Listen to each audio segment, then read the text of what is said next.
Now we also see that the illegal exchange rate with the official exchange rate difference is very small, and we praise the authorities for this.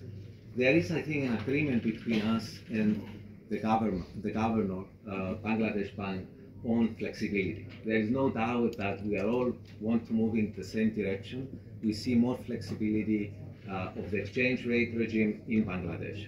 Now, one of the questions was, is it the right time to do this now? From the perspective for where we stand as IMF and looking at the reform and the history of it, right? We have been having discussions about this crawling peg for at least 1 or 2 years now.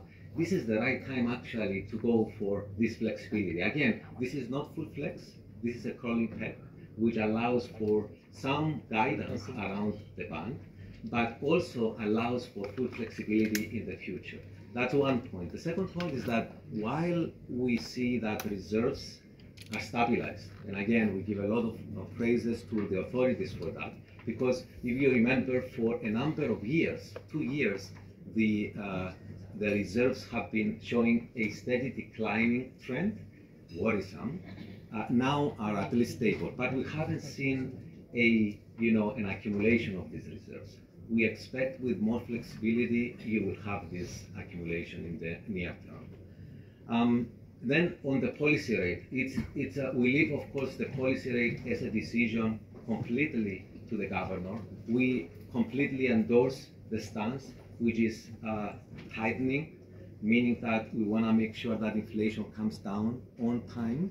So far, it's been, very persistent, stubborn, we would say, and compared to other regions.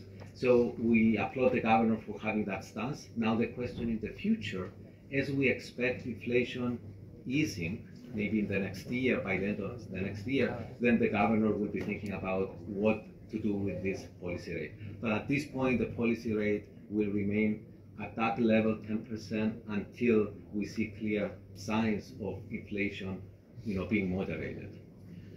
Jen, do you want to respond to this? To respond to your question on when is Bangladesh going to get the money, or when is it expecting to get the money, our baseline currently is that the team goes back to DC this weekend. The authorities come to DC starting Monday. I think Sunday night they'll be there. The discussions continue in DC, and if all goes well, then we are expecting before the end of the fiscal year, we will do a disbursement. So by end June, we will try and do the disbursement. That is our current baseline. Thank you. There is another question I'd like to respond on the targets, right? We are in continuous discussion with the authorities on targets. And for example, just to give you a sense of how we do our work, in assessing the needs of the country, we have something called the financing gap. And based on this financing gap, we make an assessment of these targets.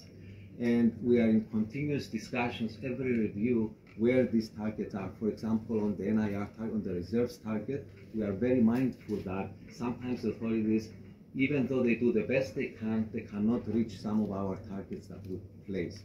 However, we always want to push, and the governor knows this very well. We want to see accumulation of the reserves, but we continue to be mindful of what is reality and what the authorities can achieve. I don't know, Sokyun, if you wanted to come in on the... Yes. Basically, our target is a function of actually the policy recommendation and even the external environment. So given this, we set NIR and the fiscal revenue target. So given the heightened uncertainty, as Chris mentioned, actually the financing gap, and then sort of, and even though the inflation is now start to decline, still elevated levels, in near term, the policy, monetary and fiscal policy tightening is needed. Given this background, we set the NIR, net international reserve, and the revenue target. So this is our objective. Thank you. Thank you. We're going to go for another round, and after that we have to unfortunately stop because we have flights. So I think she was waiting also patiently.